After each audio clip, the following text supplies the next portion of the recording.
চিনেন? ওই যে একটা বক্সের মধ্যে মাছগুলো ঘোরাঘুরি করে, দেখেছেন বাসায়? এরা কেন ঘোরে, কখনো জিজ্ঞেস করেছেন নিজেকে যে ওরা কেন একই রাস্তায় বারবার ঘোরে? হ্যাঁ বলেন। ব্রেইনের ধারণ ক্ষমতা এতটুকুই, ও যে রাস্তা দিয়ে যায় ও ভুলে যায় কোন রাস্তা দিয়ে এসেছে। ওই জন্য প্রতিবার এই রাস্তাকে ওর কাছে নতুন বলে মনে হয়। এত স্বল্প জ্ঞান আল্লাহ পাক ব্রেন তাকে দিয়েছে, কিন্তু তারপরেও সে আল্লাহর অবাধ্যতা করে না, কিন্তু সে আল্লাহর ইবাদত করে। ওই মাছও আল্লাহর ইবাদত করে। এখন আমাদের সমাজে এমন কিছু মানুষ দেখতে পাওয়া যায়, জ্ঞান বুদ্ধি মাশাআল্লাহ এমন বলদের পর্যায়ে, যদি বলি কাশ্মীর মনে হচ্ছে জান্নাত, বলবে যে কাশ্মীরকে জান্নাতের সাথে তুলনা করছে। সুবহানাল্লাহ। যাই হোক, আপনাকে যেটা বলছিলাম, যদি এই বিয়ের ডিসিশন আপনি ঠিক রাখতে পারেন, দুনিয়াতে জান্নাতের একটা ফ্লেভার পাবেন ইনশাআল্লাহ। এই সৌভাগ্য নবী সাল্লাল্লাহু আলাইহি ওয়াসাল্লামের হয়েছিল, কারণ তার ঘরে খাদিজা রাদিয়াল্লাহু আনহার মতো একজন স্ত্রী ছিলেন। সারা দুনিয়া তার বিরুদ্ধে, কিন্তু বাসায় গেলে তিনি প্রশান্তির সাথে থাকেন। এটা নিয়ামত না? আর নূহ আলাইহিস সালাম, সারা দুনিয়ার সাথে লড়তে হয়, বাসায় এসে আবার ওয়াইফের সাথে লড়তে হয়। নূহ আলাইহিস সালামের ওয়াইফ কিন্তু ঈমানদার ছিলেন, বুঝছেন দাদা? তো এই যে দুনিয়াতে পরীক্ষা। এখন দেখুন, আপনাদেরকে বলতে যাচ্ছি যে রমাদান আমাদেরকে তাকওয়া শিখিয়েছে, মানে আল্লাহ পাকের সমস্ত নিষেধ বর্জন করা। একটা হাদিস বলি, আপনি বুঝতে পারবেন। আল মুমিন, মুমিন মুসলিম, আল মুমিন আল মুসলিম মান সালিমাল মুসলিমুনা মিন লিসানিহি ওয়া ইয়াদিহি, যার হাত এবং জবান থেকে অন্য মুসলিম নিরাপদ থাকে। আর আল মুহাজির, মুহাজিরকে মান হাজারা মা নাহাল্লাহু আন, আল্লাহ পাক যা নিষেধ করেছেন এখান থেকে সে দূরে থাকে, আল্লাহ নিষেধ থেকে দূরে থাকে। আল্লাহর নিষেধ থেকে দূরে থাকলে পরে তাকওয়ার ফ্লেভার পাওয়া যায়। স্ত্রী ছিল হালাল, আমি ছেড়ে দিয়েছিলাম। পানি পান করা কি হালাল না হারাম? হালাল, কিন্তু রোজা রেখে ছেড়ে দিয়েছে। খাবার খাওয়া কি হালাল না হারাম? হালাল, রোজা রেখে ছেড়ে দিয়েছে। আল্লাহ পাকের হালালগুলো বর্জন করেছে, হারাম কি করতে পারবো? এই জিনিসটার নাম তাকওয়া। রমজান এই শিক্ষা দিয়ে যায় নাই ভাই? বলেন, রমজান এই তাকওয়ার শিক্ষা দিয়ে যায় নাই? অতএব এই শিক্ষাটাকে সারা বছর ধরে রাখবো ইনশাআল্লাহ। পারা যাবে তো ইনশাআল্লাহ? আল্লাহ আমাকে তৌফিক দেখ, আপনাদের সবাইকে তৌফিক দেখ, যেন সারা বছর যে কাজই করব আল্লাহ সন্তুষ্টির জন্য করব, যে কাজই করব নবীর তরিকায় করব, যেই কাজ আল্লাহর নবী এবং আল্লাহ পছন্দ করেন সেই কাজ বেশি বেশি করব, যেই কাজ আল্লাহ নবী পছন্দ করেন না সেই কাজ করব না। সহজ কথা ইনশাআল্লাহ। আল্লাহ আমাকে তৌফিক দেখ, আপনাদের সবাইকে তৌফিক দান।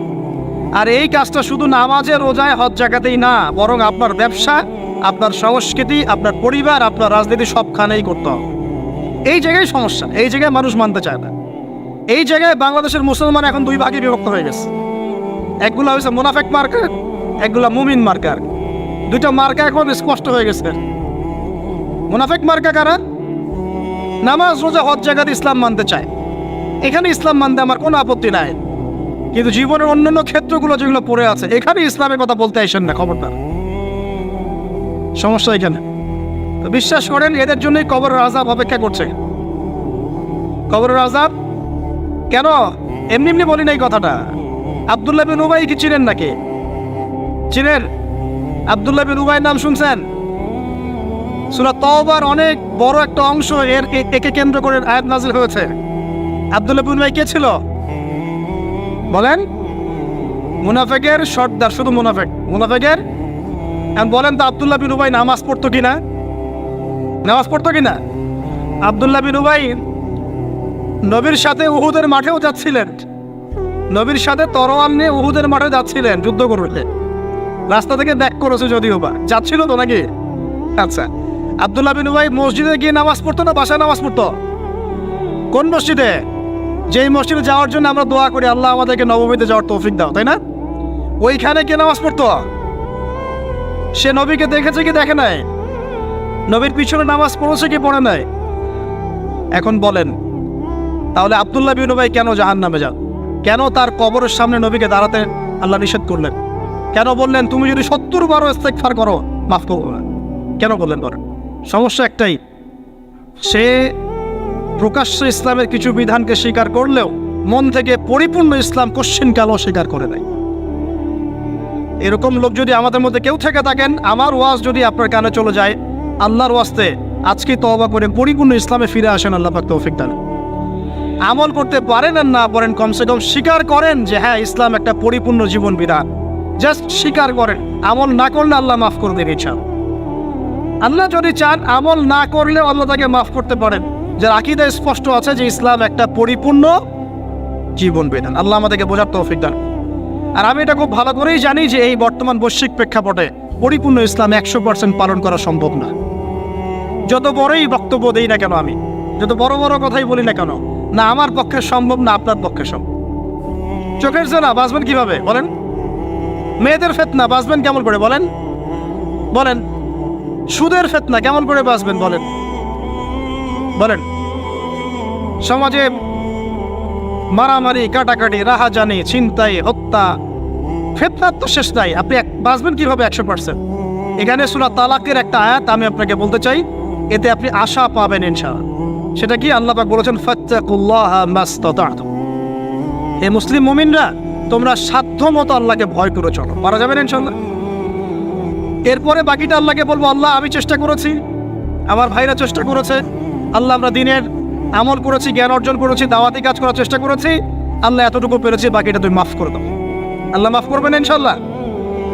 99টা খুন করার পর যদি আল্লাহ মাফ করতে পারেন, একজন ব্যভিচারিণী মহিলাকে যদি আল্লাহ পাক এক কুকুরকে পানি পান করানোর জন্য মাফ করতে পারে, আমাকে আপনাকে মাফ করতে পারেন না? অবশ্যই পারেন। তবে চেষ্টাটা আল্লাহ পাক দেখবেন। আল্লাহ পাক আমাদেরকে চেষ্টা করার তৌফিক দান করুন। প্রিয় ভাই, 1 নাম্বার রমাদান দিয়ে গেছে কি আমাদেরকে? তাকওয়া। কি দিয়ে গেছে ভাই? ছেড়ে দিব না সারা বছর ধরে রাখবো? তাকওয়া মানে আল্লাহর নিষেধগুলো পা বেঁচে বেঁচে চলা। আল্লাহর নিষেধ যেখানে সেখানে পা দেওয়া যাবে না। আল্লাহ তৌফিক দান করুন। আমিন। রমজানকে চিরসবুজ করে রাখবো ইনশাআল্লাহ, যেটাকে আমরা বলি এভারগ্রিন রমাদান। রমাদান হবে চিরসবুজ ইনশাআল্লাহ। সারা বছরই রমাদানের ফ্লেভার থাকবে ইনশাআল্লাহ। তখনই হবে জীবনটা কিসের মতো? হ্যাঁ, জান্নাতি মানুষের মতো ইনশাআল্লাহ। তখনই হবে জীবনটা জান্নাতি মানুষের মতো। 1 নাম্বার। 2, রমাদান দিয়ে গেছে প্রিয় ভাই আমাদেরকে আল্লাহর জন্য ত্যাগের শিক্ষা। 2 নাম্বার, আল্লাহর জন্য ত্যাগের শিক্ষা মানে রমাদান মাসে আমরা খাবার ছেড়ে দিয়েছি, স্ত্রী সহবাস ছেড়েছি, পানি ছেড়েছি, মিথ্যা কথা বলা ছেড়েছি, মাপে কম দেওয়া ছেড়েছি। কার জন্য ছাড়ছি ভাই এগুলা? মানুষের জন্যে? স্ত্রী সন্তানের জন্যে? সমাজে মানুষ আমাকে একটা বড় হাজী সাহেব ডাকবে এই জন্যে? কার জন্য ছাড়ছি বলেন তো? এই যে আল্লাহর জন্য ত্যাগের মানসিকতা শিখিয়ে গেছে রমাদান, সারা বছর ধরে রাখবো ইনশাআল্লাহ। রাজি আছি? 1 নাম্বার, শাওয়ালে 6 রোজা রাখবো ইনশাআল্লাহ, সারা বছর রোজা রাখার সওয়াব পাবো।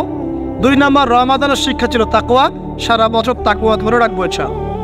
3 নাম্বার, রমাদান শিখিয়েছে আল্লাহর জন্য ত্যাগের মহিমা। আল্লাহর জন্য আমরা ত্যাগ করা শিখবো, ছেড়ে দেওয়া শিখবো ইনশাআল্লাহ। আর আমি আমার ক্ষুদ্র জীবনে অভিজ্ঞতা থেকে দেখেছি, ছেড়ে দেওয়ার মধ্যে সুখ আছে। আর মনে করেন কেউ আপনি গালি দিয়েছে, তো আপনি অনেস্ট, আপনি সৎ এবং আপনি কোনো অন্যায় করেননি, আপনি মাজলুম, তারপরে আল্লাহর সন্তুষ্টির জন্য ছেড়ে দিলে, আচ্ছা ছাক কিছু দিয়েছে বা ওকে কিছু বললাম না, ছেড়ে দেন। এই ছেড়ে দেওয়ার মধ্যে যে এত সুখ, এটা আপনি বুঝতে পারতেন না। এই সুখটা উপলব্ধি করেছেন স্বয়ং রাসূল সাল্লাল্লাহু আলাইহি ওয়াসাল্লাম। মক্কা বিজয়ের দিন ওই যে বহু মানুষ এসে কি বলেছিল? কি বলেছিল? ভয়ে কাঁপছে যে রাসূল সাল্লাল্লাহু আলাইহি ওয়াসাল্লাম তাদেরকে আবার মৃত্যুদণ্ড দেন কিনা। আছে না? আল্লাহ নবী বললেন যে লা তাসরিবা আলাইকুমুল ইয়াউমা, তোমাদের উপর আজকে আমার কোনো অভিযোগ নাই। ওয়া আনতুমুত তুলাকা, তোমরা মুক্ত, যাও, ছেড়ে দিল।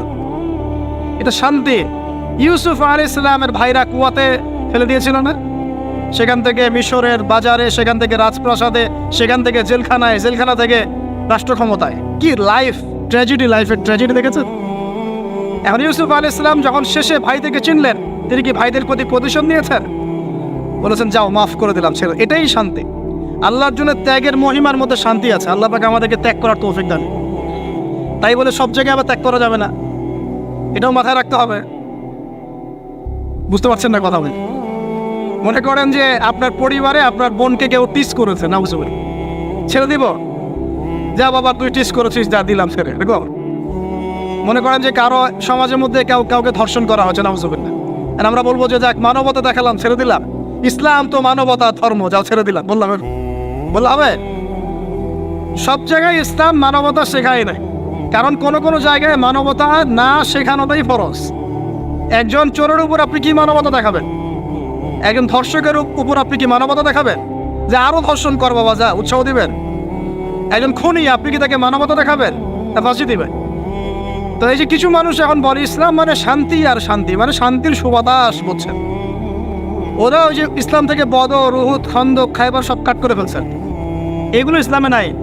ইসলামে শুধু আছে সালাম সালাম, আফসুস সালাম, খালি সালাম দিবা আর তোমরা কি করবো, খাবার খাওয়াবা, ব্যাস। আর ইসলামের যে আরো বড় বড় বিধানগুলো আছে এগুলো পাশ কাটিয়ে এড়িয়ে যাবে। ইসলাম তো শান্তির ধর্ম। আর বাবা, শান্তি মানে কি? শান্তি মানে আল্লাহর বিধানগুলো মেনে নিয়ে আল্লাহর সামনে আত্মসমর্পণের মধ্য দিয়ে শান্তি অর্জন কর। এই হলো ইসলামের ডেফিনেশন। আল্লাহ পাক আমাদেরকে পূর্ণাঙ্গতা বোঝার তৌফিক দান করুন, আমিন। হ্যাঁ, যেটা বলছিলাম প্রিয় ভাইরা, অন্যের কষ্ট উপলব্ধি করে আমরা সারা বছর অন্যের স্বার্থকে অগ্রাধিকার দিব ইনশাআল্লাহ। যদি আমাদেরকে কেউ কষ্টও দেয়, আল্লাহর ওয়াস্তে মাফ করে দিবেন। তবে যেখানে মাফের কোনো সুযোগ নেই সেখানে মাফ করতে চায়। আল্লাহ পাক বোঝার তৌফিক দেয়। 4, রমাদান দিয়ে গেছে গরিবের কষ্ট উপলব্ধি করার মানসিকতা। যখন না খেয়েছিলাম তখন গরিবের কষ্ট বুঝি নাই। না খেয়ে থাকলে কেমন লাগে, পানি না পান করতে পারলে কেমন লাগে। হ্যাঁ, এটা আল্লাহ পাক কেন দিয়েছেন? যাতে করে আমরা সমাজের এই দুস্থ মানুষগুলোর কষ্ট বুঝতে পারি। আল্লাহ পাক সারা বছর আমাদেরকে গরিবের সেবা করার তৌফিক দান করুন। আর এখন গরিবের রক্ত খুব চুষে খাওয়া হয়, তাই না ভাই? গরিবের রক্ত চোষা একটা সমাজ চলতেছে, আর রক্ত চোষা একটা অর্থনীতি চলতেছে। এই অর্থনীতির জনক বাংলার মাটিতে না, এই অর্থনীতির জনক পশ্চিমের। এটা সারা বিশ্বে ফর্ম করা হয়েছে। এর মধ্য দিয়ে গরিবের রক্তকারী চুষতে থাকবে, চুষতে থাকবে। কারা চুষবে? পুঁজিবাদীরা। কারা চুষবে? এটা আবার কি? কোনো ওয়াজে তো শুনি নাই পুঁজিবাদ আবার কি জিনিস। এটাকে ক্যাপিটালিজম বলে। পুঁজিবাদ মানে সমাজের একটা অংশের মানুষের কাছে ধন সম্পদ কক্ষীভূত হবে, বাকিরা আস্তে আস্তে গরিব হতে থাকবে দিন দিন। এটা হচ্ছে কিনা? সমাজে এই স্তরবিন্যাসটা বাড়ছে কিনা? এই তো ঢাকা শহরে গিয়ে দেখেন না, বড় বড় কিছু জায়গা, গুলশান, বনানী, বাড়িধারা, এই বসুন্ধরা, দেখবেন খালি টলেস্ট বিল্ডিং, প্রতিযোগিতা প্রতিযোগিতা। আর একটা বড় অংশ দেখবেন খালি বস্তি আর বস্তি আর বস্তি। এই যে দেখছেন তারতম্য, দেখছেন? এটা সারা বিশ্বে হচ্ছে সুদের কারণে। কিসের কারণে ভাই? 1 নম্বর সুদের কারণে, 2 নম্বর দুর্নীতির কারণে, 3 নম্বর হচ্ছে এই যে বোগাস একটা মনিটরি সিস্টেম চলছে এর কারণে। এটা বোঝেন খুব ভালোই যে কি দিতে হবে, খাদ্যদ্রব্য দিতে হবে, দিরহাম দেওয়া যাবে না, ফেতরা, তাই না ভাই? এটা তো খুব ভালোই বোঝেন। তো নবী সাল্লাল্লাহু আলাইহি ওয়াসাল্লাম যে গোল্ড দিনার আর সিলভার দিরহাম ইউজ করতেন, আপনি এখন কাগজের টাকা ইউজ করেন কেন? বলেন এখন, কথা বলেন। এটা তো খুব ভালোই বুঝলেন যে খাদ্যদ্রব্য দিয়ে ফেতরা দিব। খাদ্য দিয়েছেন নবী, খাদ্যই দিব। চাল দিয়েছেন, চাল। খেজুর, খেজুর। কিসমিস, কিসমিস। তাহলে নবী তো দিনার আর দিরহাম ইউজ করেছেন, তা আপনি এখন কাগজের টাকা ইউজ করেন কেন? আমি যে 5-10 বছর আগে বলছিলাম যে এই সিস্টেমটার মতো সমস্যা আছে, তখন তো খারেজি মানলেন ফতোয়া। একদম তখন তো খারেজি মানলেন ফতোয়া। এখন এতটুকু বুদ্ধি মাথায় আসে না? দিনার দিরহাম এটাই ইসলামিক কারেন্সি, এটাই ইসলামিক কারেন্সি।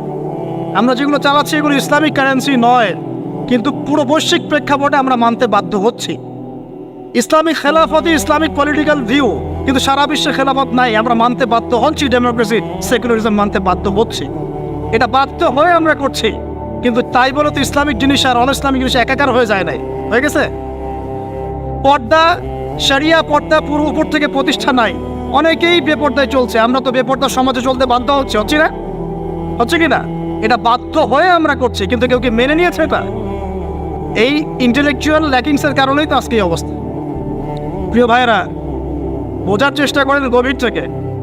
রমাদান মাস গরিবের কষ্ট উপলব্ধির মাস ছিল। আল্লাহ পাক আমাদের সবাইকে গরিবের কষ্ট বোঝার তৌফিক দান করুন।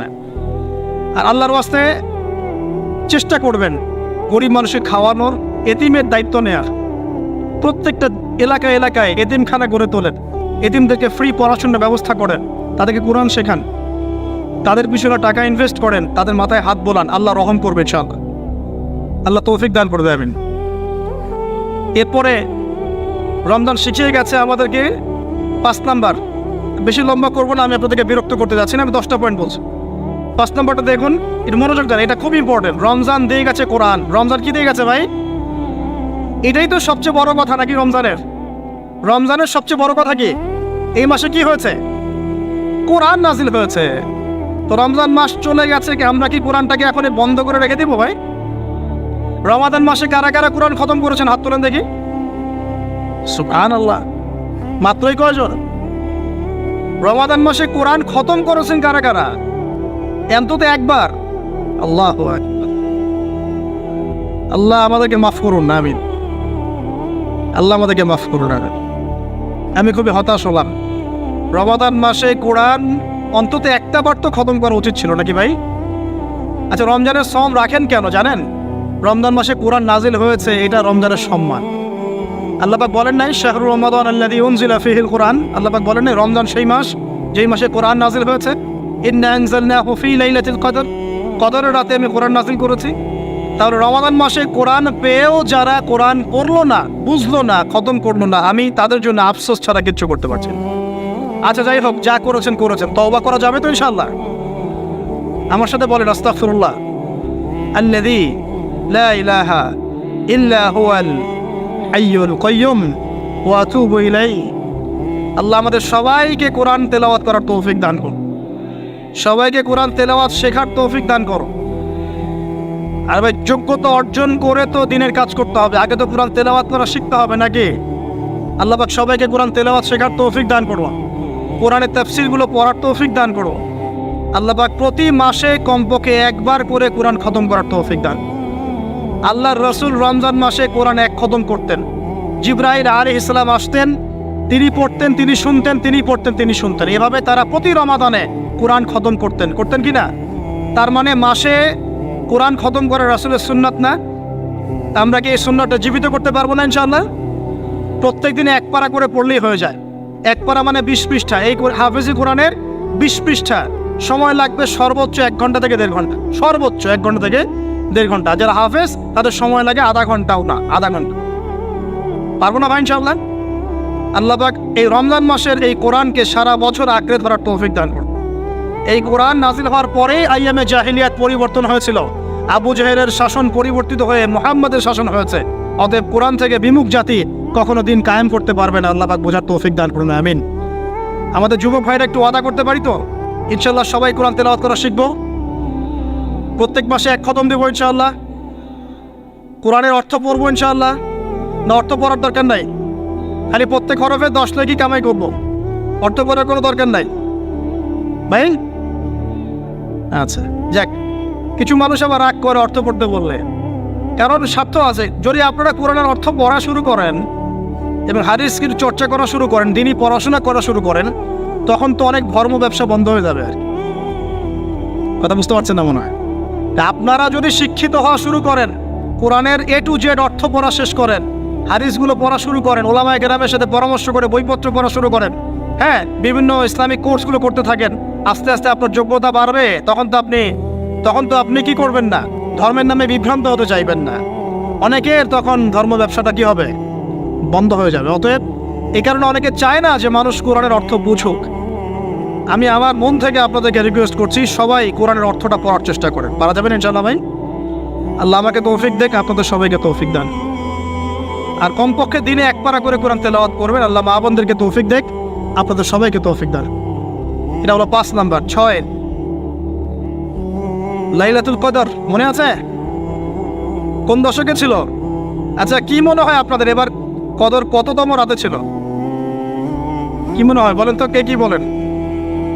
বেজর তো জানি, কার কার মনে হয় 21 ছিল? কার মনে হয় 23, 27, 29? কার কার কি মনে হয়? আমি আমার জীবনে, এবার আমি আমার অভিজ্ঞতা বলি, আমার জীবনে এইরকম রমাদান আমি কখনো কাটাই নাই। আমার কাছে মনে হয়েছে এই রমজানেও আল্লাহ আমাদের প্রতি নারাজ হয়ে আছে। পুরো রমজান চলে যাচ্ছে, বৃষ্টি হচ্ছে না, এই সামান্য একটু বৃষ্টি। অথচ রমজান মাস আসার আগেই পরিবেশ ঠান্ডা হয়ে যেত না? আগে রমজান মাসে কন্টিনিউয়াসলি বৃষ্টি হতো, স্পেশালি শেষের দশকে অনেক বৃষ্টি হতো। এবং বৃষ্টি ছিল একটা আলামত, যেটা দেখে আমরা চিনতে পারতাম যেটা কদরের রাত হতে পারে। এবার চেনাই যাচ্ছে না, খেয়াল করে দেখেন নাই? গরম, আর আমরা তো ঢাকায় ছিলাম, গরমের তীব্রতায় থাকা যাচ্ছে না, এসি থেকে বাইরে বেরিয়ে হওয়া যাচ্ছে না। আল্লাহ পাক নারাজ, ইস্তেসকার দোয়া করা হচ্ছে, বৃষ্টি হচ্ছে না। চিন্তা করতে পারেন? আর এমনও যুগ ছিল যে ওলামায়ে কেরাম, মানে দ্বীনের যারা রিপ্রেজেন্টেটিভ, আলেম ওলামা, মুত্তাকি পরহেজগার ব্যক্তিরা আনাচে কানাচে দোয়া করতো, সাথে সাথে বৃষ্টি নামা শুরু হতো। আমরা ছিল না? শোনেন, কেন হচ্ছে না? কারণ আমরা হয়তোবা এখনো সেই পর্যায়ের তাকওয়া, সেই পর্যায়ের আল্লাহ ভীতি এখনো অর্জন করতে পারি নাই, যে আমরা দোয়া করলেই সাথে সাথে কবুল হয়ে যায়। হয়তোবা আমাদের ভিতরে অনেক ত্রুটি আছে, এই ত্রুটিগুলো আগে দূর করতে হবে। আল্লাহ পাক তৌফিক দান করুন। আর আমার মনে হয় এমন অনেক মানুষ এই বাংলার জমিনে আছেন যারা যদি এই নামাজের সুযোগ পেতেন তাহলে তারা দোয়া করার সাথে সাথে বৃষ্টি বর্ষণ, কিন্তু তারা সুযোগ পাচ্ছেন না। এই একজন ছেলে বুঝতে পারছে কথার অর্থটা কি। এমন বহু মানুষ বাংলার মাটিতে আছে, হয় তারা যদি সুযোগ পেত নামাজটা পড়ার হয়তো বা বৃষ্টি হতো। নাই বুঝলেন, একটু লেটে বোঝেন। আচ্ছা, বাংলাতে এমন অনেক মানুষ আছে যারা নীরবে নিভৃতে তাহাজ্জুদে আল্লাহর কাছে এত কান্নাকাটি করে, এত আমল করে, এত পরহেজগার মানুষ, তাদের দোয়ার বদৌলতে অনেক কিছু হয়। এটা আপনারা বিশ্বাস করেন? বিশ্বাস করতে হয়। আল্লাহ পাকের এই বান্দারা দুনিয়াতে আছে বলেই বহু কিছু হয়। আল্লাহর অনেক আযাব গজব আল্লাহ পাক উঠিয়ে নেন। আর এখন যে অবস্থা হয়েছে, আমরা সবাই বেশিরভাগই, আমরা সবাই বলবো না, বেশিরভাগই আমরা সুবিধাবাদী মুসলিম হওয়ার চেষ্টা করছি। ইসলামের যে অংশগুলো পালন করলে খুব মজা লাগে এইগুলো আমরা পালন করতে চাই, যেগুলো পালন করলে সমস্যা হতে পারে আমরা গায়ে দাগ লাগতে দিতে চাই না। মানে আমি চলবো ঠিক, গায়ে যেন একটা আচরণ না লাগে, কেউ ভালো মন্দ না বলে, গালিগালাজ না করে, সুন্দরের মতো চলবো আর কি। অথচ এই সুন্নত নবী সাল্লাল্লাহু আলাইহি ওয়াসাল্লামের তাকদীরও জোটে নাই। বুঝেছে? বুঝতে হবে। আল্লাহ পাক আমাদের সবাইকে পরিপূর্ণ কোরআন সুন্নাহ ফলো করার তৌফিক দান করুন, আমিন। এই লাইলাতুল কদর নিয়ে কথা বলছিলাম, এটা পাওয়ার জন্য ইতিকাফ করেছিলাম কিনা? অনেকে করেছেন। রাত জেগেছেন কিনা? এই যে রাত্রি জাগরণ করার যে ব্যাপারটা, এটা কি রমজানের শিক্ষা? রমজানের ছেড়ে যাওয়া একটা চেতনা কেমন? রাত জাগরণের মধ্য দিয়ে আল্লাহকে পাওয়া যায়। তারাবি পড়েছেন, তাহাজ্জুদ পড়েছেন না? এই তাহাজ্জুদে আপনি আল্লাহর কাছে চেয়েছেন, দোয়া করেছেন, আল্লাহকে ডেকেছেন, জিকির করেছেন, তখন আল্লাহর সাথে আপনার একটা গভীর সম্পর্ক ছিল না? এই সম্পর্ক রমজান যাওয়ার সাথে সাথে কি বন্ধ করে দেব? সারা বছর ধরে রাখবো ইনশাআল্লাহ, আমিন। আচ্ছা, 7 নম্বর ভাই, রমাদানে আল্লাহ রাব্বুল আলামিন আমাদের অনেককেই কিন্তু তারাবি পড়ার তৌফিক দিয়েছেন, দেন নাই? এখন তারাবি এবং নামাজের বিষয়টা কেমন ছিল? আমরা একটা ঐক্যবদ্ধভাবে কাজ করেছি না? একসাথে সবাই মিলে তারাবি পড়েছি, একসাথে আমরা সালাত পড়েছি। এই রমজানের এই যে ঐক্যের শিক্ষাটা, এই শিক্ষাটা কিন্তু রমজান চলে যাওয়ার সাথে সাথেই আমরা আবার বিভক্ত হওয়া শুরু করি।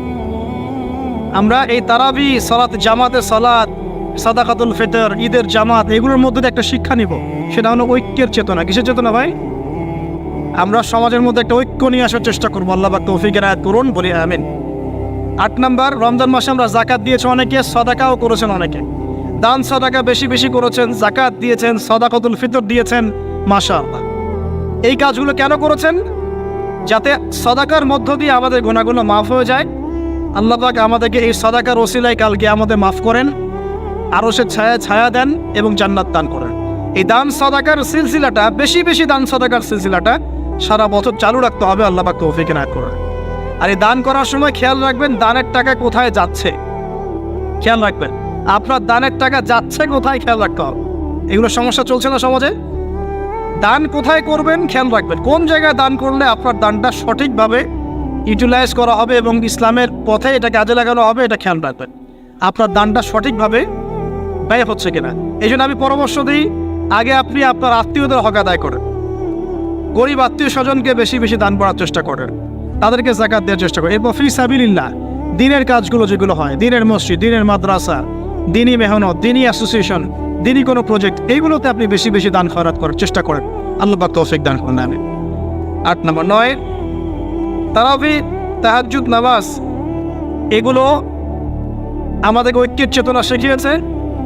আমরা শাওয়াল মাস আসার সাথে সাথে যেন এগুলো ভুলে না যাই। এবং ওই যে প্রথমে বলেছিলাম যে রমাদান মাসে কেবলা পরিবর্তন হয়েছে, একটা নতুন জাতির উত্থান ঘটেছে, মানে ইহুদি খ্রিস্টান জাতির সাথে আমরা বিচ্ছেদ ঘোষণা করেছি। এখন সারা বছর আমরা যেন তাদের কৃষ্টি কালচার এগুলো ফলো করা শুরু না করি। কেবলা পরিবর্তনটা মানে কি? মানে ওদের সাথে আমরা চলবো না, আমরা নতুন কেবলা নিয়ে এসেছি, নতুন জাতি আমাদের। এখন আমরা কি আমাদের জীবনের বিভিন্ন ক্ষেত্রে আমরা কি ওদের আদর্শ, ওদের নীতি, ওদের রীতি এগুলো ফলো করতে পারি? পারি না। যদি কেউ করি তাহলে কেবলা পরিবর্তন অর্থ আমরা বুঝতে পারি নাই। এটা আমাদের খুব ভালো করে আয়ত্ত করতে হবে। আর সর্বশেষ যে কথাটা বলতে চাই সেটা হলো, রমাদান মাসে ওই যে বদরের যুদ্ধ হয়েছিল, মনে আছে? ওই যে প্রথমে বলেছিলাম, তো বদরের যুদ্ধটা ছিল জালেমের বিরুদ্ধে মাজলুমের অবস্থা। আবু জেহেলরা জালেম ছিল না, নবী সাল্লাল্লাহু আলাইহি ওয়াসাল্লাম তারা মাজলুম ছিলেন না। এই যে মাজলুমের লড়াই জালেমের বিরুদ্ধে, এটা সারা বছর কন্টিনিউ থাকতে হবে। এটা কেমন? আমাদের সবার নফসই এখন জালেম, জালেম কি না? নফস তো চায় উড়ে বেড়াতে, আল্লাহর বিধান মানতে চায় না, নামাজ পড়তে চায় না, দান সদকা করতে চায় না, যাকাত দিতে চায় না, সব দুনিয়াবি বিষয়ে ব্যস্ত থাকতে চায়। নফসকে আগে কন্ট্রোল করেন, নফসের জুলুমগুলো আগে দমন করেন। পরিবারে বহু জালেম আছে না? পরিবারের মধ্যে জুলুম বন্ধ করেন। তারপরে আস্তে আস্তে অর্থনীতি ব্যবসায় আসেন, এখানে জুলুম আছে না? এই জুলুম বন্ধ করার চেষ্টা করেন। তারপরে সমাজের মধ্যে অনেক জুলুম হয় না? এই জুলুমগুলো বন্ধ করার চেষ্টা করেন। বদরের চেতনা মানে হচ্ছে সর্বস্তরের জুলুমের বিরুদ্ধে মাজলুমের একটা অবস্থান। এই চেতনা রমজান শিখিয়েছে। তো প্রিয় ভাইরা, এই রমাদান চলে গেছে ঠিকই, আমাদের কাছে দিয়ে গেছে প্রথমত শাওয়ালের 6 রোজা, রাখবো তো ইনশাআল্লাহ। দিয়ে গেছে আমাদেরকে তাকওয়া অবলম্বনের মাধ্যমে আল্লাহ ভীতি অর্জন করবো তো ইনশাআল্লাহ। রমাদান দিয়ে গেছে আমাদের সবাইকে যে আমরা গরিবের কষ্ট উপলব্ধি করার চেষ্টা করব। আল্লাহ পাক তৌফিক এনায়েত করুন, আমিন। 4 নম্বর রমজান দিয়ে গেছে আল্লাহর জন্য ত্যাগের একটা মহিমা। আমরা আল্লাহ পাকের জন্য জীবনের সর্বস্তরে ত্যাগ স্বীকার করার মানসিকতা লালন করবো ইনশাআল্লাহ। তো এই যে ঘুমটা আপনি ঘুমাচ্ছেন, ইনশাআল্লাহ আপনার ঘুমটা কি হচ্ছে? ইবাদত হচ্ছে না? আলহামদুলিল্লাহ। আলেম যারা, তাদের ঘুমও ইবাদত। যারা এই যে মুসলিম, মুমিন, মুত্তাকি, আলেম, তাদের ঘুমগুলো কি ইবাদত। এখন ঘুমান শেষ, ঘুমের মধ্যে যদি দুঃস্বপ্ন দেখেন তাহলে আপনি বাম দিকে 3 বার থুতু ফেলবেন, ফেলে আউযু বিল্লাহি মিনাশ শাইতানির রাজিম পড়বেন, পরে পাশ পরিবর্তন করে আবার ঘুমাবেন। এটা হয় না ঘুমের মধ্যে অনেক সময়? অনেকের বোবা ধরে, শ্বাস নিতে পারে না। এগুলো এই জন্যই হয় কারণ তারা ঘুমানোর আগের জিকির আজগারগুলো করেন। নিয়মিত করলে এগুলো সমস্যা ইনশাল্লাহ হবে না। আপনি নিজের ভালো নিজেই বোঝেন, হুজুরের কাছে দৌড়ানোর দরকার নেই এত বেশি।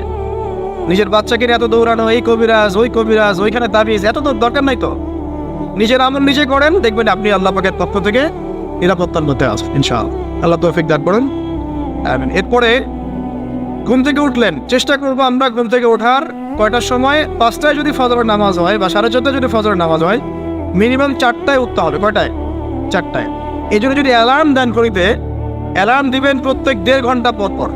মনে করেন যে আপনি 1.5 ঘন্টা ঘুমাতে যাচ্ছেন, তাহলে 1.5 ঘন্টা পরে অ্যালার্ম সেট করবেন, অথবা 3 ঘন্টা পর, অথবা 4.5 ঘন্টা, অথবা 6 ঘন্টা।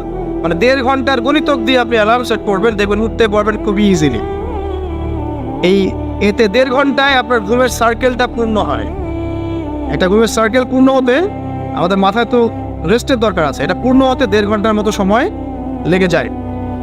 তো এটা একটা ট্রিক বললাম আপনাদেরকে, আপনি করতে পারেন, উপকৃত হবেন ইনশাআল্লাহ। তো ফজরের নামাজের মিনিমাম আধা ঘন্টা আগে আমাদেরকে ওঠার অভ্যাস করতে হবে। এই যে ঘুমটা ভাঙলো, ভাঙার সাথে সাথে কি করবো? ভাঙার সাথে সাথে আল্লাহ শুকরিয়া, আলহামদুলিল্লাহিল্লাযী আহইয়ানা বা'দা মা আমাতানা ওয়া ইলাইহিন নুশুর। ব্যাস, এই যে ইবাদত হয়ে গেল। এবার আপনি আরেকটা দোয়া পড়বেন, শিখে নেন।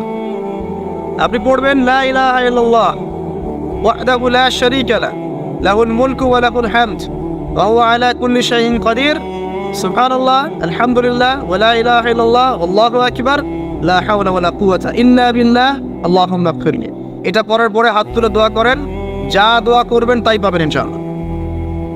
এটা জানতেন? জানতেন না?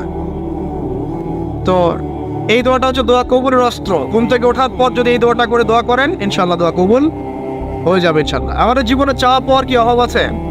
প্রচুর চাওয়া পাওয়া। বৈধ চাওয়া পাওয়াগুলোকে পাওয়ার জন্য আল্লাহর সাথে সম্পর্ক করতে হয়, আর আল্লাহ পাকের সাথে সম্পর্কে কিছু ওসিলা মাধ্যম লাগে। এই দোয়াগুলো হলো মাধ্যম, আমলগুলো হচ্ছে মাধ্যম। তো আল্লাহ পাক যেমনটা বলেছেন, ফাযকুরুনি আযকুরকুম ওয়াশকুরুলি ওয়া লা তাকফুরুন, তোমরা আমাকে স্মরণ করো, আমিও তোমাদেরকে স্মরণ। আল্লাহ পাক তো এভাবে বলেছেন, যখন একজন মানুষ মনে মনে আমাকে ডাকে, আমিও মনে মনে ওকে স্মরণ করি। মনে করেন আপনি মনে মনে আল্লাহকে বলছেন, আল্লাহ আমি অসুস্থ, আমাকে শেফা দাও, বা আমার রিজিকের টেনশন আছে, আমার রিজিকের টেনশন দূর করে দাও, আল্লাহ আমাকে হেফাজত করো, আল্লাহ আমাকে দিনের জ্ঞান দাও, তোমার আনুগত্য করার তৌফিক দাও। এই যে মনে মনে আপনি আল্লাহকে ডাকছেন, নিঃসন্দেহে ওই মুহূর্তে আল্লাহ পাক আপনাকে স্মরণ করছে।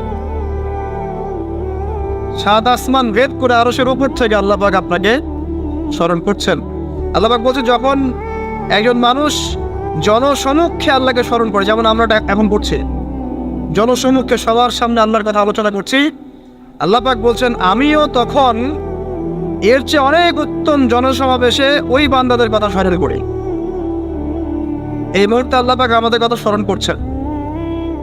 আমাদের কোনো ফিলিংস আছে? আল্লাহ আমাদের কথা স্মরণ করছেন। ওই যে যুবক ছেলে বসে বসে ফোন টিপছে, কোনো ফিলিংস আছে? মানে মনস্তাত্ত্বিকভাবে অন্তরে যখন নূর থাকে না, পাপ করতে করতে যখন অন্তরটা কলুষিত হয়ে যায়, কোনো ফিলিংস কাজ করে না।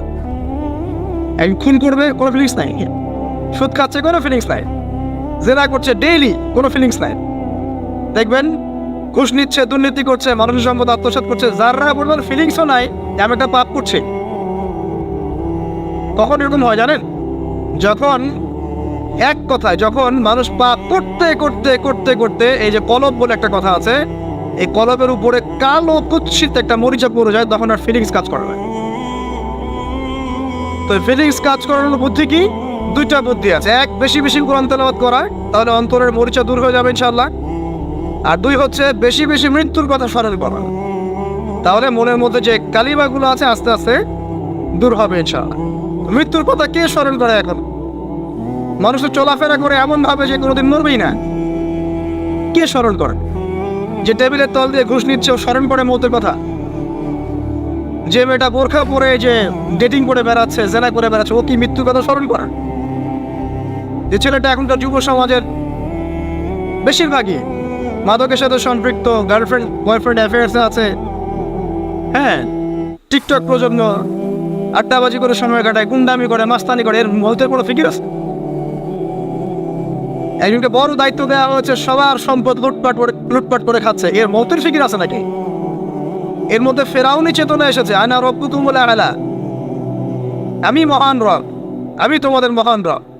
ওদের মধ্যে ওই চেতনা কাজ করছে যে সূরা মুমিনুনে যেটা বলা আছে যে আমরা এখানেই জন্ম নেই, এখানেই মারা যায়, আমরা পুনরুত্থিত হব না। ইন হিয়া ইল্লা হায়াতুনা দুনিয়া নামুতু ওয়া নাহইয়া ওয়া মা নাহনু বিমাবউসিন। আমরা এই দুনিয়াতেই বাঁচি, দুনিয়াতেই মরি, আমাদের কোনো পুনরুত্থানের কিছু নাই। এদের চেতনায় মরেন। কে ফিকির করে মত? অথচ আপনি দেখছেন যে প্রতিনিয়তই কোনো কারণ ছাড়াই মানুষ নাই, কোনো কারণ লাগে না। এখন তো কারণ ব্যাখ্যা করতে আমরা পছন্দ করি, এই কারণে ওইটা হয়েছে, ওই কারণে এটা হয়েছে। এটাকে বলে কার্যকারণ তত্ত্ব। দর্শনের ভাষায় কি বলে? কার্যকারণ তত্ত্ব। এটা আপনারা ফিলোসফি পড়লে বুঝবেন। আর প্রত্যেকটা কাজের পিছনে একটা কারণ থাকে, আমরা কারণটা সার্চ করি বেশি। এখন কারণ ছাড়াই মানুষ ডেড। এই যাচ্ছে, উপরে একটা সুন্দর করে বড় একটা পাথর ঝুলছে, সব পাস হয়ে যাচ্ছে ওখান থেকে। মানে রাস্তায় কাজ চলছে, উপরে আবার একটা ঝুলছেও, আর মানুষ আবার অন্যস্তে যাতায়াত করছে। তো যারা রাখছে ওদের ইন্টেলেকচুয়াল অবস্থা চিন্তা করেন, আর যারা আমরা উত্তল দিয়ে যাচ্ছি তারও অবস্থা চিন্তা করেন। বুদ্ধিভিত্তিকভাবে আমরা কোন জায়গায় চিন্তা করেন? মানে মানুষ বিজি রোড দিয়ে যাচ্ছে, ওখানেই কাজ হচ্ছে, আবার যেখানে কাজ হচ্ছে দেখছি সেখানে আমরাও আবার তল দিয়ে যাচ্ছি। সবাই পাস হয়ে গেল, যাদের তাকদিরে লেখা ছিল মওত, একদম মুহূর্তের মধ্যে শেষ। কি কারণ ব্যাখ্যা করবেন? কোনো সায়েন্স দিয়ে ব্যাখ্যা করতে পারবেন? পারবেন না। ওই ময়মনসিংহে ওই যে মহিলারা যাচ্ছে, ট্রাক মেরে দিয়ে চলে গেল, মহিলার পেট থেকে বাচ্চা ফেটে পেট ফেটে বাচ্চা বের হয়ে গেল, বাচ্চা জীবিত, মা ডেড। সায়েন্স দিয়ে ব্যাখ্যা করতে পারবেন? এটাই তাকদির। একেই বলে তাকদির, যেটাকে সায়েন্স দিয়ে ব্যাখ্যা করা যায় না, বিজ্ঞান দিয়ে ব্যাখ্যা করা যায় না। এরকম ঘটনা কত ঘটছে অহরহ। দুজন বসে আছে, হাজব্যান্ড ওয়াইফ, হাজব্যান্ডের যাওয়ার কথা, হাজব্যান্ড ওয়াইফের গাড়িতে বসছে, আর ওয়াইফ হাজব্যান্ডের গাড়ি ড্রাইভ করছে। আর এই হাজব্যান্ডের দুশ্মন যে ছিল, সে টার্গেট করেছিল যে ওই লোকটাকে গুলি করে মারবে রাস্তায়। যেহেতু ওয়াইফ হাজব্যান্ডের গাড়ি ড্রাইভ করছে, রাস্তায় ওয়াইফ ডেড, হাজব্যান্ড জীবিত। তাকদির। তো তাকদিরকে কি আপনি এই ভাগ্যটা কি আপনি সায়েন্স দিয়ে ব্যাখ্যা করতে পারবেন? সম্ভব? অহরহ এরকম মৌতের ঘটনা ঘটছে। তারপরেও দেখবেন যুবকদের এই বিলাসিতা, এই মানে আড্ডাবাজি, মেয়েদের পিছনে ঘোরা, এই যে মাদক সেবন করা, টিকটক করা, বুদ্ধি প্রতিবন্ধী প্রজন্মের মতো, এগুলো থামছে না। কোনো শিক্ষাই তারা নিতে যাচ্ছে না। বয়স হয়ে গেছে, অনেক বয়স, দেখবেন ওই যে চায়ের দোকানে বসে ক্যারাম খেলছে। বুড়া মানুষ, তার হায়াতের কতদিন বাকি আছে আল্লাহ ভালো জানেন। দেখবেন দিব্যি কোনো টেনশনই নাই, ক্যারাম বোর্ড খেলছে, ওখানে লুডো খেলছে। দেখেন আর যে আপনাদের গ্রামাঞ্চলে যে চায়ের স্টলগুলো আছে, দেখবেন ওই যে টিভি ছেড়ে রেখে দিবে, ঘন্টার পর ঘন্টা টিভি চলছে, মানুষ চা খাবে 1 কাপ আর টিভি দেখবে 5 ঘন্টা। ওর যে হায়াতের কোনো মূল্যই তার কাছে নাই, যে আল্লাহ পাক তাকে একটা সময় দিয়ে পাঠিয়েছেন, কোনো ফিলিংসই নাই। অথচ মানুষ প্রতিদিন, দিনে রাতে, প্রত্যেক দিন মানুষ অহরহ মারা যাচ্ছে। যাদের ভিতরে মৌতের চিন্তা আছে তারা কিন্তু পাপ কম করলেও ফিরে আসে আল্লাহর দিকে, কারণ তাদের প্রতি মৌতের ফিকির আছে। আর যাদের মৃত্যুর কোনো চিন্তা নাই, তারা এই রাজনীতি বলেন, অর্থনীতি বলেন, সমাজনীতি বলেন, আর এই পরিবার আর ধর্ম বলেন, সমস্ত ক্ষেত্রে পাপ করে বেড়াবে, কোনো ফিকির নেই। আল্লাহ পাক আমাদেরকে মৌতের ফিকির করার তৌফিক দান করুন এবং পরকালের জীবনটাকে আসল জেনে দুনিয়ার কাজগুলো করার তৌফিক আল্লাহ পাক দান। আসেন, তো এবার আপনি শুকরিয়া আদায় করছেন, আলহামদুলিল্লাহ ইল্লাযী আহইয়ানা বা'দা মা আমাতানা ওয়া ইলাইহিন নুশুর। আধা ঘন্টা আগে ঘুম থেকে উঠেছেন, এখন কি করবেন? বাথরুমে যাচ্ছেন। এই বাথরুম করাটাকে দুনিয়াবি কাজ না? এই কাজটা ইবাদত হবে যদি আমি ঢোকার সময় বাম পা দিয়ে ঢুকি আর বলি, কি বলি? আল্লাহুম্মা ইন্নী আউযু বিকা মিনাল খুবসি ওয়াল খাবাইস। এখন বাথরুম করতে আপনার 10 মিনিট লাগুক আর 15 মিনিট লাগুক আর 5 মিনিট লাগুক, এই পুরো সময়টা নেকি পাবে না। সুবহানাল্লাহ। আর কি চাই? বের হব, এখন বের হওয়ার সময় কি বলবো? উফরানাকা, নেকি পাচ্ছেন। একটা দোয়া আছে, আলহামদুলিল্লাহ ইল্লাযী আযহাবা আনিল আযান ওয়া আফানি উফরানাকা। এবার আপনি ওযু করবেন। ওযুটা ধীর স্থির ভাবে করবেন, তাড়াহুড়া করবেন না। ওযুর প্রত্যেকটা অঙ্গ প্রত্যঙ্গ 3 বার করে ধোয়ার চেষ্টা করবেন। শুধু মাথা মাসে হবে কয়বার? 1। ওযু করার পরে আপনি হাত তুলে আল্লাহর কাছে দোয়া করুন। ওই সময়টা কখন? রাত 4টা থেকে 4:30 বাজে, তাই না?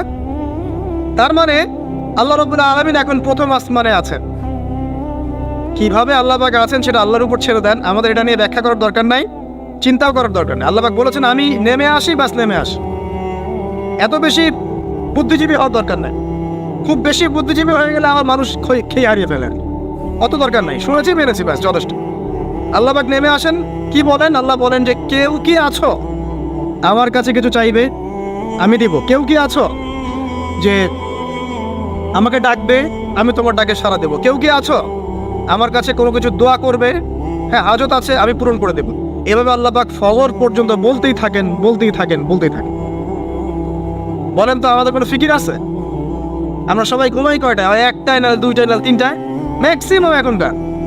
আমি যে বিষয়টা নিয়ে কথা বলছি এটা খুবই কঠিন। 9টা থেকে 10টার মধ্যে বা 11টার মধ্যে ঘুমাতে হবে, এটা খুবই কঠিন বিষয় এখনকার জেনারেশনের কাছে। এর জন্য প্রথম যে কাজটা সেটা হলো রাত্রেবেলা স্মার্টফোন আর চালানো যাবে। এসব নামাজ শেষ, ফোন একদম ডয়ারে লক করে রাখতে, কিচ্ছু করার নাই। এটা না করতে পারলে আপনি ঘুমাতে পারবেন না, ঘুমাতে পারবেনই না। এবং এরপর দিনে আসছি, তখন বলছি দিনে কিছু কাজ আছে। দিনের কাজগুলো যদি আমরা ঠিকঠাক মতো করি তাহলে রাতে তাড়াতাড়ি ঘুম আসবে ইনশাআল্লাহ। যদি না করি তাহলে ঘুম আসবে না। তো শেষ রাতে আল্লাহ পাক আসমানে নেমে আসেন, প্রথম আসমানে, এবং এই আহ্বান করতে থাকেন। তাই ওই সময় ওযু করার পরেই আপনি হাত তুলে আল্লাহর কাছে দোয়া করা শুরু করেন। আপনার যত চাওয়া পাওয়া আছে আল্লাহর কাছে ঢেলে দেন, ইনশাআল্লাহ আল্লাহ রাব্বুল আলামিন আপনাকে খালি হাতে ফেরাবেন না ইনশাআল্লাহ। আল্লাহ পাক তো এমন করে বলেছেন যে কেউ হাত তুলেছে আল্লাহর কাছে আর আল্লাহ পাক সেটাকে খালি ফিরিয়ে দিবেন, এটাতে আল্লাহ লজ্জা বোধ হয়। কথা বুঝতে পারছেন? আমাদের যাদের অনেক সম্পদ আছে বা সামর্থ্য আছে এবং মন আছে বড়, তাদের কাছে যখন কেউ সাহায্য চায় আপনার খালি ফিরাইতে লজ্জা লাগে না? আপনার মনে হয় না যে চাইলো এত করে কিভাবে না করে ফিরাই? আছে না এমন মানুষ? আছে না? আসলে দান সৎকা করার জন্য সম্পদ লাগে না, দান সৎকা করার জন্য মন লাগে। কি লাগে? মন লাগে। দেখবেন অনেক কোটিয়াল আছে মানুষ, দান সৎকা করতে পারে না, জাকাতই তো দেয় না, দান সৎকা করবে কি? বাংলাদেশে যত কোটিপতিগুলো আছে সবার থেকে জাকাত নেওয়া শুরু করলে এদেশে কোনো দারিদ্রতা বলে কিছু থাকবে না ইনশাআল্লাহ, থাকবেই না। এটাই বাস্তব। কে উদ্ধার করবে সেই টাকা? ইমাম মাহদী আসলে করবে ইনশাআল্লাহ, ঈসা ইবনে মারিয়াম আসলে করবে ইনশাআল্লাহ। তখন কে জাকাত না দিয়ে পার পায় তাই দেখা যাবে। একটা ব্যক্তি পাওয়া যাবে না জাকাত না দিয়ে পার পায়। অবশ্য তখন এমন একটা যুগ আসবে যে মানুষ জাকাতের টাকা নিয়ে ঘুরবে, কিন্তু নেওয়ার মতো মানুষ নাই, সবাই সচ্ছল। আল্লাহ পাক সেই সুদিন ফিরায় আনুক, আমিন। এটা বলছিলাম যে সদকা করার জন্য মন লাগে, আবার টাকা লাগে না। এখন আসেন, কেউ যদি আমাদের কাছে এভাবে চায়, আমরা খালি ফিরাতে লজ্জাবোধ করি। আল্লাহ পাক বলছেন যে আমার কাছে যখন বান্দা কিছু চায়, তার হাতটাকে আমি খালি ফিরাই দেবো, এটাতে আমি লজ্জাবোধ করি। দোয়া করলে কয়েকটা বিষয় একটা হবেই, হয় আপনি সাথে সাথে সেটা পাবেন, না হলে একটু দেরিতে পাবেন, না হলে আল্লাহ পাক সেটা জমা করে রাখবেন পরকালের জন্য। পরকালে যখন আপনি দাঁড়াবেন আল্লাহর সামনে, আল্লাহ বলবেন দুনিয়াতে তুমি এই বিষয়গুলো চেয়েছিলে, আমি দুনিয়াতে দেই নাই, পরকালে তোমার জন্য সঞ্চিত রেখেছি, এখন না। তখন মানুষ কি বলবো জানেন? আমরা বলবো যে আল্লাহ দুনিয়াতে কিছুই যদি না পাইতাম, আজকেই সব দিত, তাহলেই হবে। তো বেশি বেশি দোয়া করার অভ্যাস তৈরি করেন, বেশি বেশি দোয়া করেন। দোয়াই ইবাদত, আর দোয়া বলে ইবাদত, দোয়াই ইবাদত। দোয়া করতে থাকেন, ইনশাআল্লাহ দেখবেন আল্লাহর সাথে আপনার সম্পর্ক গাঢ় হবে। যার সাথে আল্লাহর সম্পর্ক যত বেশি গাঢ় হবে, ইনশাআল্লাহ সে তত বেশি পরকালের বাসিন্দা হবে, দুনিয়ার বাসিন্দা কম হবে। আল্লাহ পাকে নূর এবং মারিফত অর্জন করতে পারবে ইনশাআল্লাহ তাআলা। এবারে আমরা কি করব? এবার মিনিমাম 2 রাকাত নামাজ পড়ার চেষ্টা করেন। রাতের সালাত 2 রাকাত করে আপনি 2, 4, 6, 8, 10, 12, 20 পড়তেই থাকতে পারেন, কোনো সমস্যা নেই। কিন্তু মিনিমাম 2 রাকাত নামাজ তাহাজ্জুদ আপনি পড়ার চেষ্টা করেন। পড়া যাবে না? আর নামাজটাকে তাড়াহুড়া করবেন না, কাইন্ডলি আল্লাহর ওয়াস্তে তাড়াহুড়া করুন। রিল্যাক্সে কেরাত করেন, রুকুতে সময় দেন, সেজদায় সময় দেন, 2 সেজদার মাঝখানে সময় দেন, শেষ বৈঠকে দোয়াগুলো করেন, তারপর ধীরে স্থিরভাবে সালাম ফিরান, হাত তুলে দোয়া করেন, সময় দেন। কারণ আমি কি বলছি, সূরা জারিয়াতে 56 নম্বর আয়াতে আল্লাহ পাক বলেছেন দুনিয়াতে পাঠিয়েছি শুধু আল্লাহর ইবাদত করার জন্য। তো যে কারণে এসেছি, এটাতে এত তাড়া কিসের? অনেক মসজিদে নামাজ পড়লে মনে হয় ইমাম সাহেবকে বলি যে আপনার কি পেশাব পায়খানার চাপ নিয়ে নামাজ পড়ান? এমন অনেক মসজিদে নামাজ পড়েছি, মনে হয় ইমাম সাহেবকে ডেকে একটু কানে কানে বলি যে ভাই আপনার কি পেশাব পায়খানার চাপ আছে? আর 4 রাকাত নামাজ 3 মিনিটে শেষ, 4 রাকাত নামাজ 4 মিনিটে শেষ, এত তাড়াহুড়ার কি আছে? হ্যাঁ, জামাতে নামাজ সংক্ষিপ্ত করতো, তাই বলে কি এত সংক্ষিপ্ত নাকি রুকু করার টাইম পাওয়া যায় না, সেজদা করার টাইম পাওয়া যায় না? নামাজে ধীর স্থিরতা এবং খুশুটা খুব ইম্পর্টেন্ট। নামাজে কোথায় হাত বাঁধলেন এটা নিয়ে তর্ক না করে, নামাজের একাগ্রতা, মনোযোগ কতটুকু আসছে এটা নিয়ে তর্ক করেন। ভিতরের রুহটাই আসল, আধ্যাত্মিকতাটাই আসল। হ্যাঁ, একজন ভাই হাত বেঁধেছে মনে করেন এখানে, কেউ বেঁধেছে এখানে, এটা নিয়ে ঝগড়া করেন। দেখেন নামাজে কতটুকু ফোকাস, মনোযোগ কতটুকু থাকছে, কতটুকু নামাজে আপনি দোয়া করতে শিখছেন, সেজদায় আল্লাহকে পাইতে শিখছেন। নামাজ পড়ে কি ফিল হচ্ছে যে আমি আল্লাহর সাথে কথা বলছি, আল্লাহ আমার কথা শুনছেন? আমরা তো মেকানিক্যাল নামাজ অভ্যস্ত এখন, মানে দুনিয়ার কাজের চাপ এত বেশি, জাস্ট মসজিদে যাবো, ঢুকবো, বেরো, চলে আসবো, হাজিরা দিতে আসছি মনে হয়, সিগনেচার করবো, চলে যাব। আপনার এমন এত তারা কিসের ভাই? ওমা খালাকতুল জিন্না ওয়াল ইনসা ইল্লা লিয়াবুদুন, শুধু ইবাদত করার জন্যই সৃষ্টি করেছে তোমাদেরকে। তো মসজিদে তো তাড়াহুড়া কেন? রিল্যাক্স থাকেন, মসজিদে রিল্যাক্সে নামাজ পড়েন, সময় নেন। ফজরের নামাজ পড়ার আগে আপনি বাসার থেকে 2 রাকাত সুন্নত পড়ে আসতে পারেন, এটা আরেকটা ভালো আমল। কারণ নবী সাল্লাল্লাহু আলাইহি ওয়াসাল্লাম সুন্নত নামাজগুলো কি করতেন? বাসায় পড়তেন। এতে বাসার মধ্যে বরকত হবে, শয়তান দূর হয়ে যাবে। এই যে তাহাজ্জুদ আপনি 2, 4, 8, 10 যত পারেন পড়েন, মিনিমাম 2 রাকাত পড়েন, ধীর স্থিরভাবে পড়েন। নামাজ শেষ করে আবার আল্লাহর কাছে দোয়া করেন, দেখবেন যে ইনশাআল্লাহ আপনার দোয়া কবুল হবে। আর দোয়া যে কবুল হয় এটা আপনি নিজেই বুঝতে পারবেন, নিজেই বুঝবেন, কারো কাছে যাওয়া লাগবে না। এবার ফজরের সালাতের সময় হয়ে গেল, আজান হচ্ছে, আজানের জবাব দিব, দিয়ে বাস হেঁটে হেঁটে মসজিদ, প্রত্যেক পদক্ষেপ হেঁটে যাব আর দোয়া করব। কি দোয়া করব? যে আল্লাহ আমাকে নূর দান করো। কি দান করো? আল্লাহুম্মা ইজআল ফি কলবি নূরা ওয়া ফি লিসানি নূরা ওয়া ফি সামঈ নূরা ওয়া ফি বাসরি নূরা ওয়া আন ইয়ামিনি নূরান ওয়া আন শিমালি নূরান ওয়া মিন ফাওকি নূরা ওয়া মিন তাহতি নূরা আল্লাহুম্মা ইজআল ফি নাফসি নূরা। মানে এর অর্থ হচ্ছে আল্লাহ আপনি আমার ডানে বামে সামনে পিছনে শরীরে আত্মায় দেহে সবখানে আল্লাহ আপনার নূর দান করুন। নূর কেন? কারণ দুনিয়ার মধ্যে অনেক অন্ধকার, অন্ধকার না, সব জাহিলিয়াতের অন্ধকার। এখানে পথ চলতে হলে নূর লাগবে, আলো লাগবে। এটা কে দিবে? আল্লাহ দিবে। কবর বড় অন্ধকার, ওখানে থাকতে হলে ভালোভাবে কি লাগবে? আলো লাগবে। হাসরের মাঠ অন্ধকার, ওখানে ভালোভাবে থাকতে হলে কি লাগবে? আলো লাগবে। এই জন্য নামাজে যাওয়ার সময়, অন্ধকার সময় এই দোয়াগুলো করতে হয়। আর তার আগে একটা কথা বলতে ভুলে গেছি, বাসা থেকে যে বের হচ্ছেন তখন কি পড়বেন? কি পড়বেন? বিসমিল্লাহি তাওয়াক্কালতু আলাল্লাহ ওয়ালা হাওলা ওয়ালা কুওয়াতা ইল্লা বিল্লাহ। এটা পড়ে বের হলে শয়তান দূরে চলে যাবে, ফেরেশতা আপনার কাছে চলে আসবে। এবার নামাজে আসলাম, জামাতের সাথে নামাজ পড়বেন, ফজরের নামাজ, এবং ফজরের সালাতের কেরাতটা লম্বা করার চেষ্টা করুন। এটা সুন্নাত, ফজরের সালাতের কেরাত লম্বা করার সুন্নাত। এবং নামাজ শেষ হওয়ার সাথে সাথেই উঠেও চলে যাবেন না, নামাজ শেষ এবার আপনি ওখানে বসে থাকবেন, বসে বসে জিকির আজকারগুলো করবেন। কি কি জিকির করবেন আমি কয়েকটা আপনাদেরকে শিখিয়ে দিচ্ছি, বাকিগুলো আপনারা কিতাব থেকে শিখে নেবেন। সালাম ফেরানো শেষ, প্রথমে একবার আল্লাহু আকবার, তারপর 3 বার আস্তাগফিরুল্লাহ আস্তাগফিরুল্লাহ আস্তাগফিরুল্লাহ। এরপরে পড়বেন আল্লাহুম্মা আনতাস সালাম ওয়া মিনকাস সালাম তাবারাকতা ইয়া যাল জালালি ওয়াল ইকরাম পড়বেন। তারপর আল্লাহুম্মা আইন্নি আলা যিকরিক ওয়া শুকরিকা ওয়া হুসনি ইবাদাতিক। এরপরে পড়তে পারেন আয়াতুল কুরসি, যেটা একটু আগে বলেছি, তাসবিহাত সুবহানাল্লাহ আলহামদুলিল্লাহ আল্লাহু আকবার 33 পরে কালিমা শাহাদা, অথবা 10-10-10ও পড়ার দলিল আছে। এরপরে পড়বেন সুবহানাল্লাহি ওয়া বিহামদিহি আদাদা খালকিহি ওয়া রিদা নাফসিহি ওয়া জিনাতা আরশিহি ওয়া মিদাদা কালিমাতি 3 বার, এটা 3 বার। তারপর 3 কুল 3 বার করে, সূরা ইখলাস 3 বার, ফালাক 3 বার, নাস 3 বার, সূরা হাশরের শেষ 3 আয়াত একবার। এরপরে পড়বেন সাইয়্যিদুল ইস্তিগফার, মানে সমস্ত ইস্তিগফারের শ্রেষ্ঠ ইস্তিগফার। এটা কোনটা?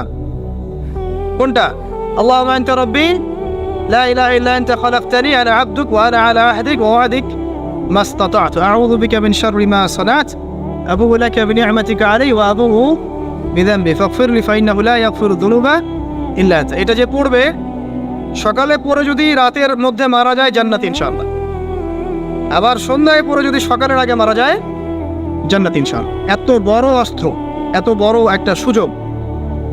এরপরে পড়বেন আমার পছন্দের কয়েকটা, আউযু বিকালিমাতিল্লাহি তাম্মাতি মিন শাররি মা খালাক 3 বার। এটা যদি আপনি পড়েন আপনি দৃশ্য অদৃশ্যের ক্ষতি থেকে বেঁচে থাকবেন ইনশাআল্লাহ। দুষ্ট জিন শয়তান আপনার কোনো ক্ষতি করতে পারবে না ইনশাআল্লাহ। আর একটা খুবই শক্তিশালী দোয়া আছে, সেটা হলো বিসমিল্লাহিল্লাযী লা ইয়াদুররু মা ইসমিহি শাইউন ফিল আরদ ওয়ালা ফিস সামা ওয়া হুয়াস সামিউল আলিম 3 বার করে। এইটা যে পড়বে, এই যে জিন বলেন, ভূত বলেন, যে পেতনি বলেন, যেগুলো আমরা ভয় পাই, ঠিক আছে, চোখ লাগা বলেন, বদনজর বলেন, যা যা আছে, হিংসুকের হিংসা, কোনো কিছুই আপনার কোনো ক্ষতি করবে না। এবং ইনশাআল্লাহ আপনি হঠাৎ মৃত্যুবরণ থেকে বেঁচে থাকবেন ইনশাআল্লাহ। হঠাৎ মৃত্যুবরণ, এটা কিন্তু সবার জন্য নিয়ামত না, এটা সবার জন্য নিয়ামত না।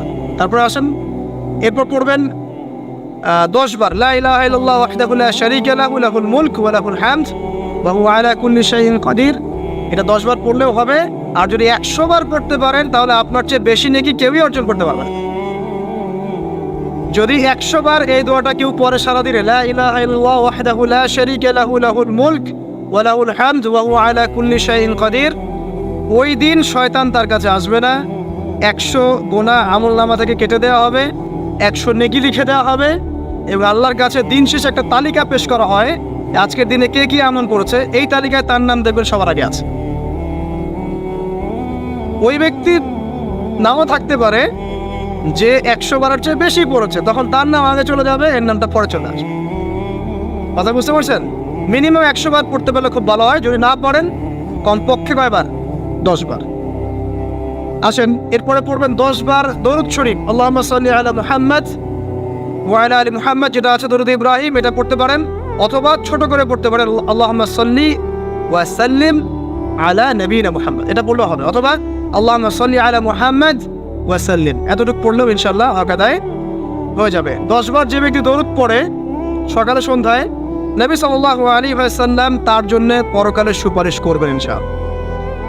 যদি আমরা নবীজির সুপারিশ পেতে চাই, দরুদের কোনো বিকল্প নাই। বেশি বেশি দরুদ পড়তে থাকেন, তার সুন্নাহ অনুসরণ করেন, বেশি বেশি দরুদ পড়তে থাকেন, মিনিমাম সকালে 10 বার, সন্ধ্যায় 10 বার, ইনশাআল্লাহ আল্লাহ নবী সুপারিশ করবেন ইনশাআল্লাহ তাআলা। আরেকটা আছে রাদিতু বিল্লাহি রাব্বান ওয়া বিল ইসলামি দীনান ওয়া বি মুহাম্মাদিন সাল্লাল্লাহু আলাইহি ওয়াসাল্লাম নবিয়্যা। এর একটা বড় ফজিলত আছে। কি ফজিলত? যে ব্যক্তি এই দোয়াটা সকাল সন্ধ্যা 3 বার করে পড়ে, কিয়ামতের মাঠে আল্লাহ পাকের উপর হক হয়ে যাবে, ওয়াজিব হয়ে যাবে, আল্লাহ ওই ব্যক্তিকে সন্তুষ্ট করে দেবেন ইনশাআল্লাহ। সন্তুষ্ট করে দিবেন মানে কি? ইনশাআল্লাহ সে জান্নাতে যাবে। আরেকটা আছে, এটা বলে শেষ করি, হাসবি আল্লাহু লা ইলাহা ইল্লা হু আলাইহি তাওয়াক্কালতু ওয়া হুয়া রাব্বুল আরশিল আযীম। এটা পড়তে হবে 7 বার। কয়বার? 7 বার। তাহলে কি হবে? আপনার দুনিয়া আখিরাতের যে চাওয়া পাওয়াগুলো আছে এর জন্য আল্লাহ পাকই আপনার জন্য যথেষ্ট হয়ে যাবে, কাউকে লাগবে না। এইগুলা ফরজ নামাজ মানে ফজরের নামাজ জামাতে পড়ার পরে বসে বসে এইগুলো করতে থাকবেন। যদি দোয়া আগে করা হয়, নামাজে মোনাজাত যেটা হচ্ছে আমাদের সমাজে, এটা যদি আগে করে ফেলা হয় তাহলে দোয়ার পরে বসে থাকবেন, বসে বসে এগুলো পড়তে থাকবেন। যদি পারেন ইশরাকের নামাজটা পড়ে মসজিদ থেকে বের হতে পারেন। ইশরাকের নামাজ মানে ফজরের সূর্য উঠে যাওয়ার পরে 2 রাকাত নফল পড়ে যে ব্যক্তি যাবে বাসায়, মানে প্রথমে ফজরের নামাজ জামাতে পড়েছে, জিকির আজকার করেছে, ইশরাকের সময় হয়েছে, নামাজ পড়ে বের হলো, এই ব্যক্তির আমলনামায় একটা কবুল হজের নেকি দেওয়া হবে, একটা কবুল উমরার নেকি দেওয়া হবে। এগুলো খুবই সহজে আমল করা যায়। এরপরে আপনি বাসায় ফিরে গিয়ে বা মসজিদেই কোরআন তেলাওয়াত করবেন। আমরা কোরআন তেলাওয়াত করব। কোরআন তেলাওয়াত করবেন 1 পারা, 1 পারা পারেন না অর্ধেক পারা, অর্ধেক পারা পারেন না 5 পৃষ্ঠা, 5 পৃষ্ঠা পারেন না কমপক্ষে 1 পৃষ্ঠা পারবেন না, 1 পৃষ্ঠা করে হলেও প্রতিদিন কোরআন তেলাওয়াত করতে হবে। পারবেন না ইনশাআল্লাহ? প্রত্যেক হরফে 10 নেকি পাবেন। কোরআন আপনার পক্ষে সুপারিশ করবে ইনশাআল্লাহ, এবং এই কোরআন আপনাকে ছায়া দিবে, সূরা বাকারা আলে ইমরানের মতো ছায়া দিবে কিয়ামতের মাঠে। এবং এটা নবী সাল্লাল্লাহু আলাইহি ওয়াসাল্লাম যেটা বলেছেন, কোরআন হুজ্জাতুল লাকা ওয়া আলাইক, এটা তোমার পক্ষে সাক্ষী দিবে অথবা বিপক্ষে সাক্ষী দিবে। তো কোরআন তেলাওয়াত করবেন। এরপরে আমরা কি করি? আমরা হয়তো যে যার মতো চলে যাই, কেউ স্কুলে চলে যান, নাস্তা করেন। আচ্ছা, নাস্তার আগে একটা কথা বলি। সকালে নাস্তা করবেন এমনভাবে যে, এখনকার ডক্টররাও বলেন এই কথাটা, সকালবেলা একটু বেশি খেতে হয়, সকালবেলা একটু বেশি হেভি ফুড নিতে হয়, দুপুরে তার চেয়ে একটু কম, রাতে আরও কম। আর আমাদের তো উল্টা, কিন্তু সকালে অল্প একটু, দুপুরে একদম বিশাল, রাতের বেলা আরও বিশাল, নাকি? তো নিয়মটা হচ্ছে এই যে সকালে খেতে হয় বেশি, সারাদিন আপনাকে কাজ করতে হবে, সকালে আপনাকে বেশি হাইজেনিক ভালো ফুড খেতে হবে, দুপুরে তার চেয়ে একটু কম, আর রাতে তার চেয়ে কম। এভাবে খেতে পারলে প্রফিটিক খাওয়া হবে ইনশাল্লাহ। আর খাবার আমাদের সুন্নাহ মতো খাওয়ার দরকার নেই, নবী সাল্লাল্লাহু আলাইহি ওয়াসাল্লামের সুন্নাহ মতো খায়েন। আমাদের সুন্নাহটা কেমন? আমরা 7 পেট খাই। কয় পেট? 7 পেট। যদি পেটের মধ্যে কিছু জায়গা ফাঁকা থাকে সেটাও কিছু মিষ্টি দিয়ে ঢুকায় 7 পেটে ভর্তি করতে হবে। এটা আর কি চ্যালেঞ্জ, পেটটা ভর্তি করতে হবে। আর নবী সাল্লাল্লাহু আলাইহি ওয়াসাল্লাম খেতেন এভাবে যে পেটটাকে 3 ভাগ করতেন, 1 ভাগ খাবার খেতেন, 1 ভাগ তিনি পানীয় পান করতেন, আর 1 ভাগটা ফাঁকা রাখতেন। আপনি এভাবে খাওয়া শুরু করেন, দেখবেন আপনি ফিজিক্যালি ফিট ফিল করছেন এবং আপনি ক্লান্ত হচ্ছেন কম, অলসতা কম আসছে কাজে, আপনি এনথুজিয়াজম পাবেন ইনশাআল্লাহ তাআলা। তো খাবারের ব্যাপারটা সতর্ক থাকে। আর এই যুগে খাবারের মধ্যে প্রচুর ভেজাল আছে, চেষ্টা করতে হবে ম্যানুফ্যাকচার্ড খাবারগুলো বাদ দিয়ে হোমমেড যে ফুডগুলো আছে, হোমমেড ফুড মানে বাসায় যেগুলো আমরা তৈরি করি, ফ্রেশ হাইজেনিক ফুডগুলো খাওয়ার চেষ্টা করতে হবে। স্পেশালি বাচ্চাদের ব্যাপারে সতর্ক থাকতে হবে।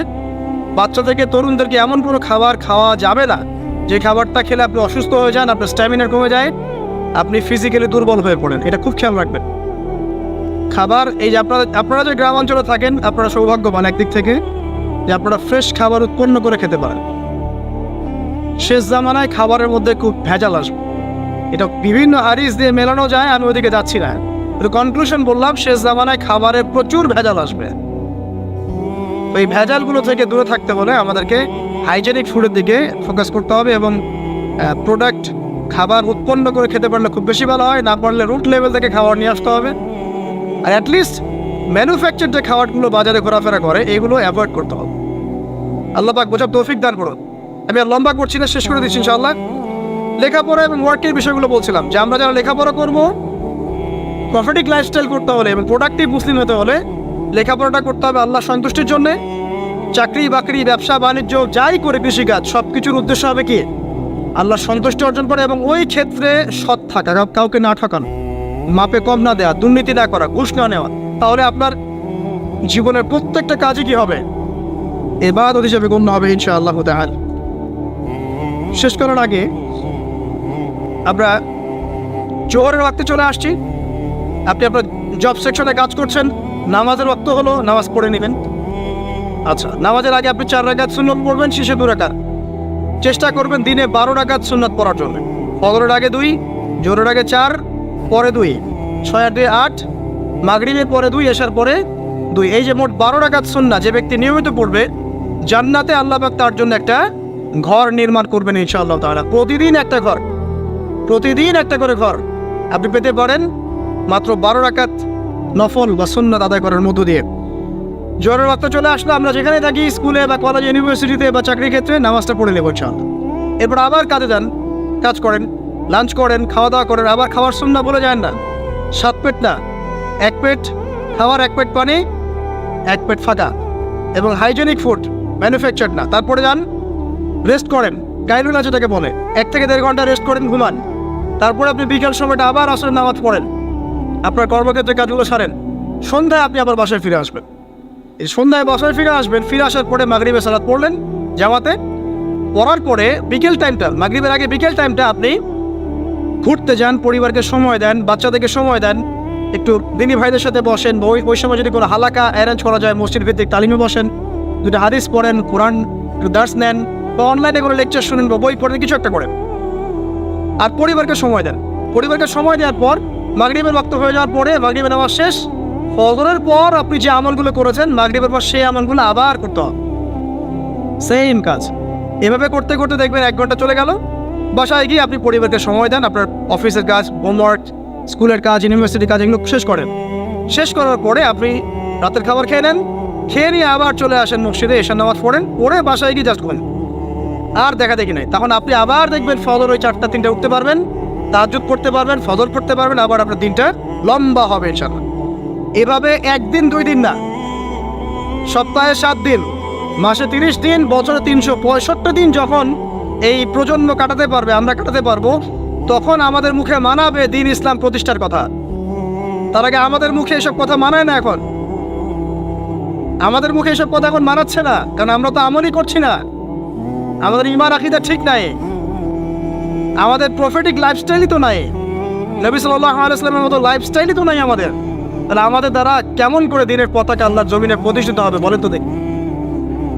এভাবে যখন একটা উম্মাহ গড়ে উঠবে, খুবই ডিফিকাল্ট, এটা কিন্তু অনেক বড় চ্যালেঞ্জ।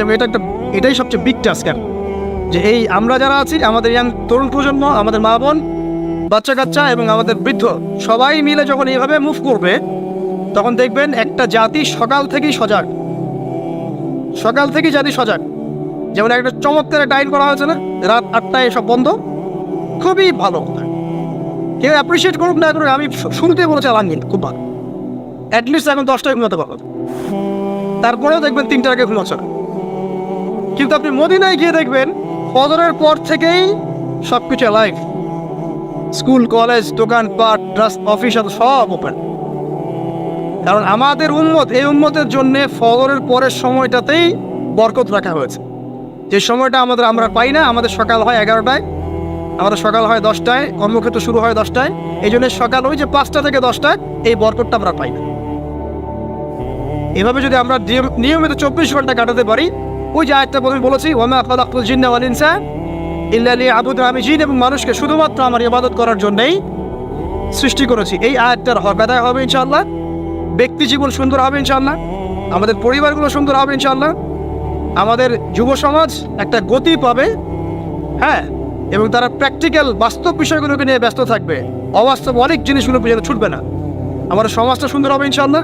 আস্তে আস্তে দেখবেন উম্মার একটা বড় অংশ ইনশাআল্লাহ আযজা ওয়া জাল আগামী দিনগুলোতে দিনকে এগিয়ে নেওয়ার জন্য এবং দিনকে আল্লাহর জমিনে প্রতিষ্ঠার জন্য শক্তি, মেধা, মনন, তাদের এনথুজিয়াজম সব কিছু আল্লাহর সন্তুষ্টির জন্য ঢেলে দেওয়ার প্রয়াস পাবে ইনশাআল্লাহ।